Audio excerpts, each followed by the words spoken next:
తెలంగాణలో భారీ అవినీతి కేసు వెలుగులోకి వచ్చింది. పోలీస్ శాఖలో పనిచేస్తున్న ఓ డీఎస్పీపై ఆదాయానికి మించిన ఆస్తుల కేసు నమోదైంది. ఏసీబీ అధికారులు ఏకకాలంలో 16 ప్రాంతాల్లో దాడులు చేసి సుమారు 200 కోట్ల రూపాయలకు పైగా అక్రమ ఆస్తులను గుర్తించారు. బంగారం, వెండి, నగదు, వ్యవసాయ భూములు సహా భారీ స్థాయిలో ఆస్తులు బయటపడ్డాయి. డీజీపీ కార్యాలయంలోని పోలీసు కంప్యూటర్ సర్వీసెస్ విభాగంలో డీఎస్పీగా పనిచేస్తున్న సంకిరెడ్డి భీమ్రెడ్డిపై ఏసీబీ అధికారులు కేసు నమోదు చేశారు. ఆదాయానికి మించిన ఆస్తులు కూడబెట్టినట్లు వచ్చిన ఆరోపణలతో ఈ చర్యలు తీసుకున్నారు. గురువారం ఏసీబీ అధికారులు ఒకేసారి 16 ప్రాంతాల్లో సోదాలు నిర్వహించారు.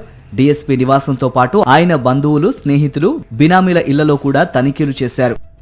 సోదాల్లో భారీగా ఆస్తులు బయటపడ్డాయి. కర్ణాటకతో పాటు ఇతర ప్రాంతాల్లో వ్యవసాయ భూములు, వాణిజ్య భవనాలు, నివాస స్థలాలు ఉన్నట్లు గుర్తించారు. ఇంకా భీమ్రెడ్డి ఇంట్లో నుంచి 2 కిలోల బంగారు ఆభరణాలు, 20 కిలోల వెండి వస్తువులు, 23 విదేశీ మద్యం సీసాలు స్వాధీనం చేసుకున్నారు. బినామీల ఇళ్లలోనూ పెద్ద మొత్తంలో నగదు పట్టుబడింది. ఏసీబీ దర్యాప్తులో ఆసక్తికర విషయాలు బయటపడుతున్నాయి. భీమ్రెడ్డి ఇంట్లో ఒక డైరీని అధికారులు స్వాధీనం చేసుకున్నారు.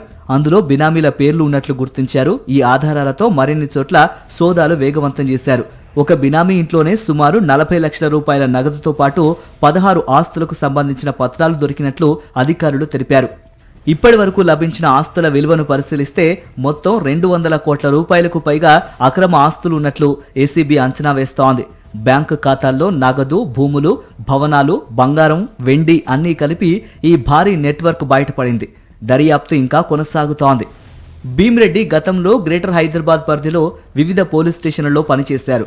ఈ సమయంలో రాజకీయ నేతలతో సన్నిహిత సంబంధాలు, రియల్ ఎస్టేట్ వ్యవహారాల్లో అక్రమాలు జరిగినట్లు ఆరోపణలున్నాయి. ఇప్పుడు ఏసీబీ దర్యాప్తుతో ఈ వ్యవహారం మరింత లోతుగా వెలుగులోకి వస్తోంది. ఒక ప్రభుత్వ అధికారి వద్ద ఇంత భారీ స్థాయిలో అక్రమ ఆస్తులు బయటపడటం కలకలం రేపుతోంది. మరిన్ని అప్డేట్స్ కోసం ఛానల్ ను సబ్స్క్రైబ్ చేయండి. నోటిఫికేషన్స్ కోసం బెల్ ఐకాన్ పై క్లిక్ చేయండి.